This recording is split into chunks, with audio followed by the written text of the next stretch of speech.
गेल्या अनेक वर्षांपासून कोल्हापूर शहराच्या हद्दवाढीचा प्रश्न जो आहे तो प्रलंबितच असल्याचं पाहायला मिळतंय. महापालिका निवडणूक जे आहेत ते आता लागणार असं सांगण्यात येत आहे. मात्र त्यापूर्वीच कोल्हापूर जिल्ह्याच्या 42 गावांसाठी प्राधिकरण जे आहे ते विशेष प्राधिकरण जे आहे ते मंत्री आंबेडकर यांनी याबाबत घोषणा देखील केली. याच्याबाबत निधीबाबत माहिती देखील दिली आणि यानंतर पुन्हा एकदा हद्दवाढ कृती समिती जी आहे ती ज्याला हद्दवाढीला जी समर्थन करते जी समिती या समितीनं पुन्हा एकदा या हद्दवाढीबाबत पुन्हा एकदा आक्रमक भूमिका घेताना पाहायला मिळते.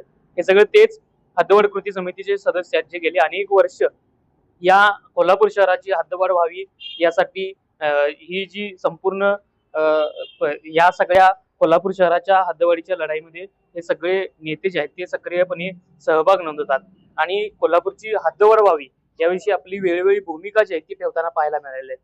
खरं तर सध्या जर गेली अनेक वर्ष ही मागणी आहे. मात्र ही मागणी असताना देखील तुमचं याबाबत अनेक वेळा आंदोलन देखील झाले असताना देखील याबाबत सध्या निधी जो आहे तो प्राधिकरणाच्या माध्यमातून देण्यात आलेला आहे. कुठेतरी हद्दवाढचा विषय थांबलेला असं पाहायला मिळते. काय नेमकी तुमची भूमिका आहे? नाही, यावेळेस हद्दवाढ झाल्याशिवाय आम्हाला तर पर्याय नाही आहे.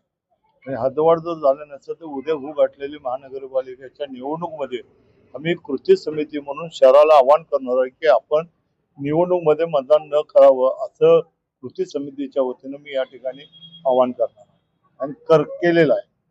नक्कीच हे आव्हान जे आहे ते आपण केलेलं आहे.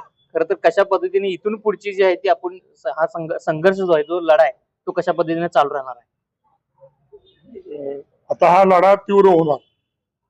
कोल्हापूरचे शहराचे आमदार राजेश क्षीरसागर त्यांना या सगळ्यांनी मिळून एकाकी पाडलेला आहे.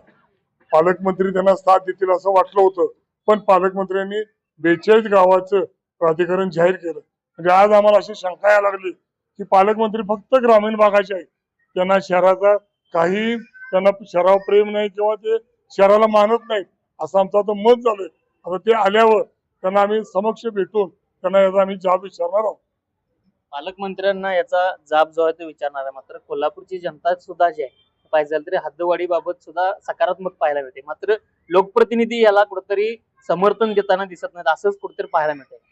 100% गेली कित्येक वर्ष आमचा हा कोल्हापूरच्या हद्दवाढीसाठी संघर्ष चालू आहे. कृती समिती प्रत्येक वेळा आम्ही रस्त्यावरून या आंदोलन करतोय. पालकमंत्री नाही संपूर्ण नेत्यांना महाराष्ट्रातल्या माहिती आहे की कोल्हापूरच्या हद्दवाढीसाठी गेली 40-45 वर्ष आम्ही लढा लढतोय. परंतु ह्या गेंड्याच्या कातडी या नेत्यांना कोल्हापूरची हद्दवाढ करायचीच नाही आहे. फक्त आणि फक्त प्राधिकरणाच्या नावाखाली कोल्हापूरचा विकास खुंटवायचा आहे, कोल्हापूरच्या नागरिकांचा अन्याय करायचा आहे. जर पुण्यासारखे त्या ठिकाणी 20-25 वेळा हद्दवाढ होत्या तर कोल्हापूरची का नाही? कोल्हापूरची नागरिक काय आम्ही कमी आहे काय कुठं? आज कोल्हापुरात मुंबई पुण्यानंतर कोल्हापूर मेट्रो सिटी म्हणून बघितली जाते. आज कोल्हापूरमध्ये भाविक लाखो पर्यटक इकडे येतात महालक्ष्मीला आणि आज कोल्हापूरचे रस्ते जेवढे तेवढे आहेत. इतर निधी तर बघायला कोल्हापूरचा महसूल तर 1 नंबरला जातोय महाराष्ट्र शासनाला. मग कोल्हापूरवर तुम्ही अन्याय का करताय? कोल्हापूरची जनता कित्येक वर्ष ह्या हद्दवाढीची मागणी करताय. जाणून बुजून आमच्या कोल्हापूरला एक विकास खुटवायचा आहे आणि ह्या गेंड्या कातड्या नेत्यांना येणाऱ्या ह्या इलेक्शन मध्ये आम्ही हद्दवाढ केल्याशिवाय राहणार नाही. कोल्हापूरच्या गल्ली बोळात आम्ही याच्याबद्दल जनजागृती करणार. जसं आम्ही टोलचा लढा दिला आणि हटवून दिलं त्याच पद्धतीने यांना आता उत्तर दिशा राहणार नाही. नक्कीच अनेक वेळा कोल्हापूरनं अनेक लढे जे आहेत ते महाराष्ट्रानं पाहिलेल्या कोल्हापुरात त्याच्यामध्ये टोल असेल. आता ही हद्दवाढची जो लढा आहे तो या इलेक्शन मध्ये गाजणारा मुद्दा असणार आहे. महापालिकेच्या इलेक्शन पूर्वी तुम्ही काय मतदारांना आवाहन करणार, उमेदवारांना काय आवाहन करणार? एरे माझ्या मागल्या आणि ताककण्यात चांगल्या अशी या सरकारची भूमिका आता मला दिसायला लागलेली आहे. ज्या चंद्रकांत दादांनी हे प्राधिकरण आणलं त्याचा अनुभव या ग्रामीण भागातल्या आणि या शहरातल्या जनतेला आहे आणि मग पुन्हा तेच गाजर विद्यमान पालकमंत्र्यांनी दाखवलेला आहे. ज्या वेळेला पालकमंत्र्यांच्या बरोबर आमच्या 1 सोडून 2 ते 3 वेळेला हद्दवाढीची चर्चा झाली त्यावेळेला त्यांनी असं स्पष्ट सांगितलं होतं की हद्दवाढ ही करूनच या महापालिकेच्या निवडणुका होतील. परंतु काल पुन्हा एकदा प्राधिकरणाचं गाजर या कोल्हापूर शहरातल्या आणि ग्रामीण भागातल्या जनतेला या ठिकाणी दाखवलेला आहे आणि कोल्हापूर लोकांना असं वाटतंय की आता शांत झालेला आहे.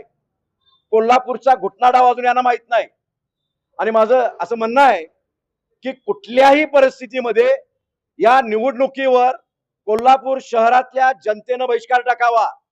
कारण कोल्हापूरच्या जनतेचा आता श्वास गुदमरत आहे.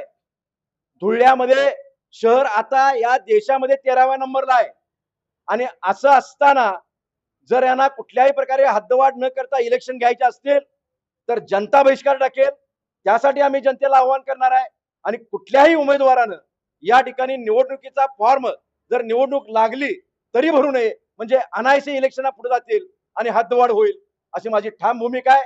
आणि आम्ही कृती समितीच्या वतीनं या शहरातल्या चौकामध्ये जाऊन 101 सभा घेऊन जनतेला मी आव्हान करणार आहोत की कुठल्याही परिस्थितीमध्ये निवडणुका लागल्या तर बहिष्कार टाका. धन्यवाद. जय हिंद, जय महाराष्ट्र. नक्कीच हे सगळे हद्दवाढ कृती समिती समर्थक सदस्य आहेत. अनेक वर्षे हे हद्दवाढ व्हावी यासाठी लढा देत आहेत आणि आज महापालिका निवडणुकीच्या तोंडावर कुठेतरी अशा पद्धतीनं प्राधिकरणाच्या नावाखाली निधी देऊन हद्दवाढचा विषय जो आहे तो लोकप्रतिनिधींकडून थांबवला जातोय का, अशा पद्धतीच्या प्रक्रिया ज्या आहेत त्या सुरू असताना या सगळ्या हद्दवाढ समर्थक सदस्यांनी आता एल्गार पकडल्याचं पाहायला मिळते. येणाऱ्या महापालिका निवडणुकीमध्ये उमेदवारांना मतदारांना आव्हान जे आहे ते यांच्याकडून करण्यात आलेलं आहे. त्यामुळं या महापालिकेमध्ये कोल्हापूर शहराच्या हद्दवाढीचा विषय जो आहे तो चर्चेत असणार आहे. या सगळ्याकडे जनता देखील या सगळ्या प्रश्नाकडे गांभीर्यानं पाहणार आहे. विशाल पुजारी, NDTV मराठी, कोल्हापूर.